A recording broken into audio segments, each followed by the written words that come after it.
Salut tout le monde et bienvenue sur ma chaîne. Dans cette vidéo, je vous montre comment je réalise cette magnifique robe en velours pour les fêtes. Et elle est très facile à faire, croyez-moi.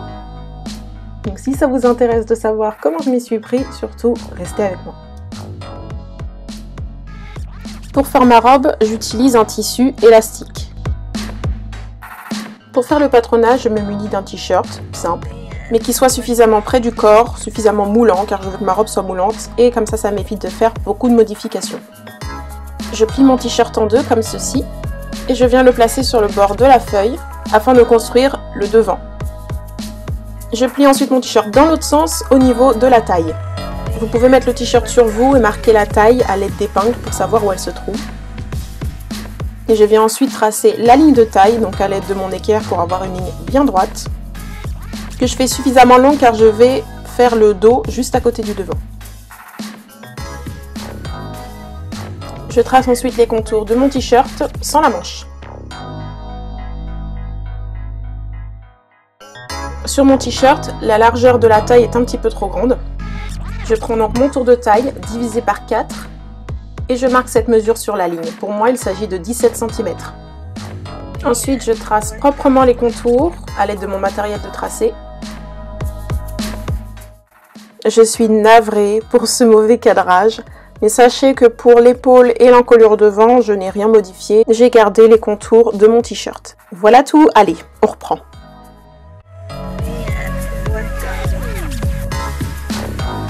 Je trace ensuite la ligne des hanches qui se trouve à 20 cm de la ligne de taille.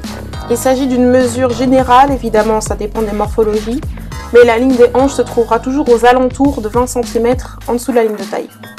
Pour la largeur des hanches, je prends mon tour de hanche divisé par 4. Pour moi, il s'agit de 22 cm. Je vais ensuite marquer la ligne des genoux pour avoir un repère pour la longueur de la robe. Pareil que pour la ligne des hanches, la ligne des genoux se trouve à environ 60 cm en dessous de la ligne de taille. Sur la ligne des genoux, je vais mettre la même largeur qu'à la ligne de taille, c'est-à-dire 17 cm. Je vais ensuite rejoindre la taille aux hanches et les hanches aux genoux.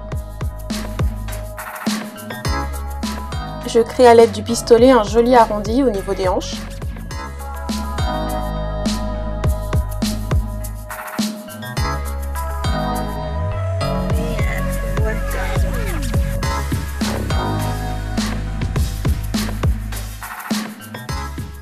Et ensuite, je vais tout droit jusqu'en bas pour atteindre la longueur que je souhaite. Là où il y a des angles un petit peu trop pointus, je passe avec mon pistolet pour arrondir et adoucir les lignes, comme autour des genoux et là à la taille. Enfin, je peux couper pour faire le dos. Je vais utiliser le devant pour faire le dos, donc je place le devant et je fais attention à bien faire correspondre les lignes de taille, de hanche et de genoux. Je peux ensuite relever les contours pour construire mon dos.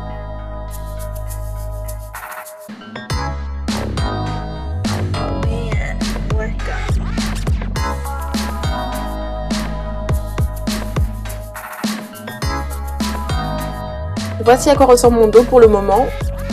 Sachant que le devant est toujours plus grand que le dos, et vu que j'utilise une matière stretch, je peux me permettre de retirer 1 cm sur la ligne de côté.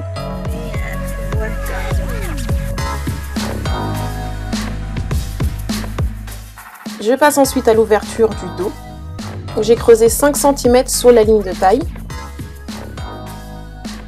Puis d'abord à main levée, je vais créer mon ouverture dans le dos en partant de l'épaule. Puis j'utilise la règle pour avoir une belle ligne.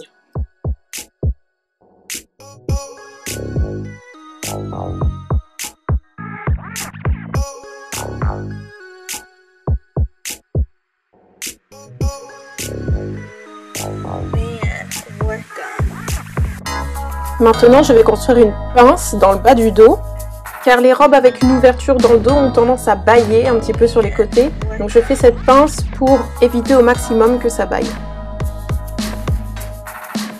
J'ai fait une pince de 2 cm, ce qui n'est pas beaucoup, donc je conseille de faire un peu plus. Pour avoir une belle pince, je vais ensuite prendre du calque et je vais relever une partie au-dessus de la pince et le premier côté de pince.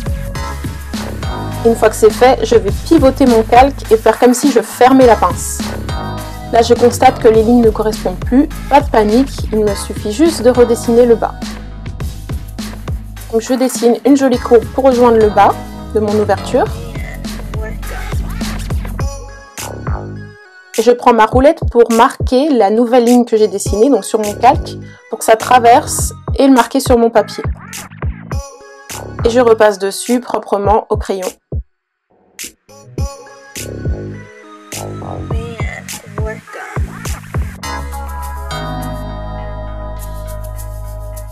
Mon dos est prêt, je peux ensuite le couper.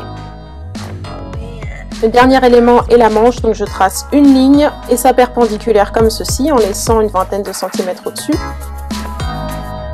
Sur un autre morceau de papier, je viens poser mon devant et mon dos, donc comme s'ils étaient assemblés aux côtés, comme ceci, l'un à côté de l'autre, bien alignés. Et je viens relever le tour de l'emmanchure ou tour d'entournure. Je marque bien où se trouve la ligne de côté.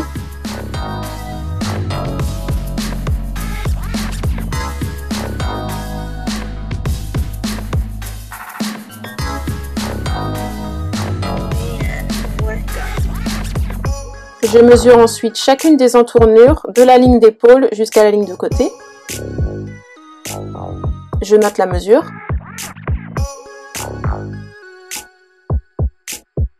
Je viens ensuite relier les deux extrémités d'épaule. Je trouve le milieu de cette ligne.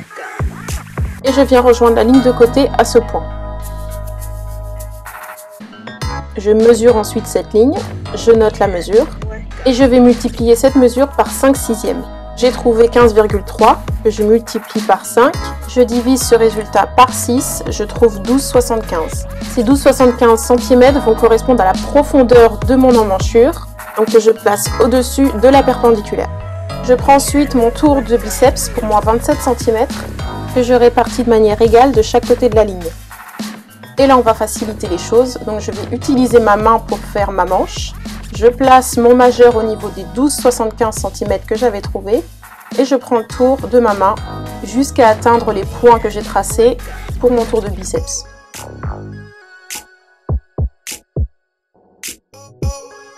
Je mesure ensuite mon tracé pour voir si ça correspond au tour d'entournure que j'ai trouvé sur mon devant et sur mon dos. Pour le devant, pas de souci. Cependant, pour le dos, je trouve un peu trop. Donc, je vais retirer 1 cm sur le côté afin de trouver la même mesure que sur mon élément dos.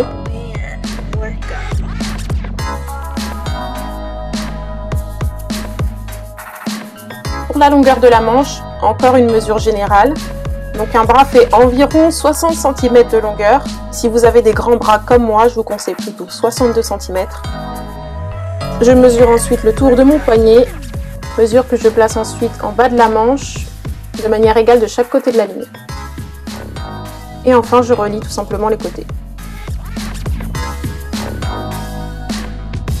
Donc voici mes éléments, mon devant et mon dos que j'ai coupé au pli et 2 manches.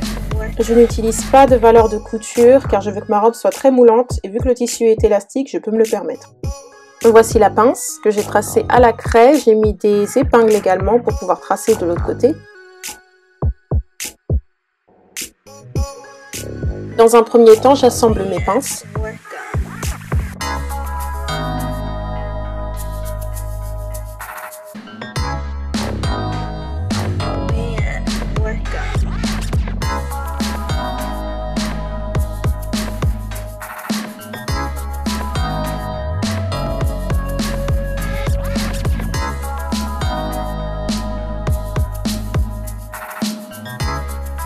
Une fois les pinces assemblées, je viens placer mon devant et mon dos endroit contre endroit pour assembler les côtés et les épaules.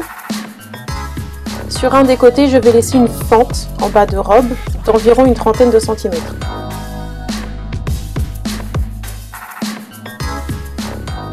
J'utilise une surjeteuse pour assembler les côtés, mais il est tout à fait possible d'utiliser une machine à coudre classique.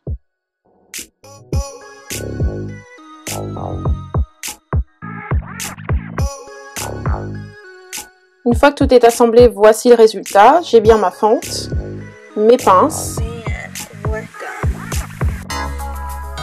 Voilà ce que ça donne sur l'endroit.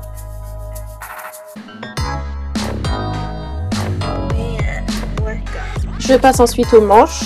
Donc je plie chacune des manches en deux, endroit contre endroit.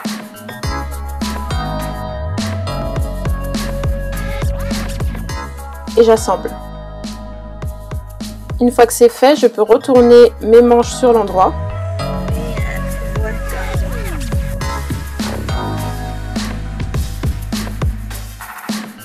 Et assembler mes manches à ma robe. Ma robe doit être, elle, à l'envers. Et je glisse ma manche à l'intérieur pour épingler.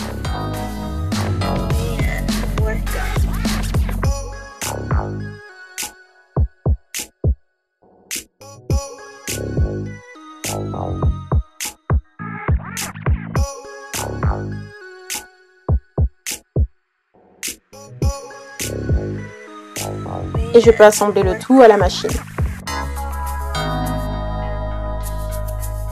Une fois que c'est fait, je peux retourner ma robe sur l'endroit.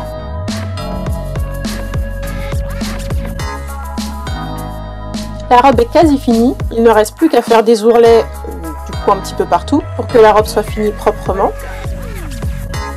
Pour faire les ourlets, j'utilise un point zigzag à la machine classique. Le point zigzag permet de garder l'élasticité du tissu, tandis qu'un point droit bloque l'élasticité. Voilà ce que ça donne. Et voici le résultat final. J'espère que cette vidéo vous a plu et vous a donné envie de faire votre propre robe. N'hésitez pas à vous abonner pour voir davantage de vidéos comme celle-ci. Je vous remercie infiniment d'avoir regardé et je vous dis à très vite.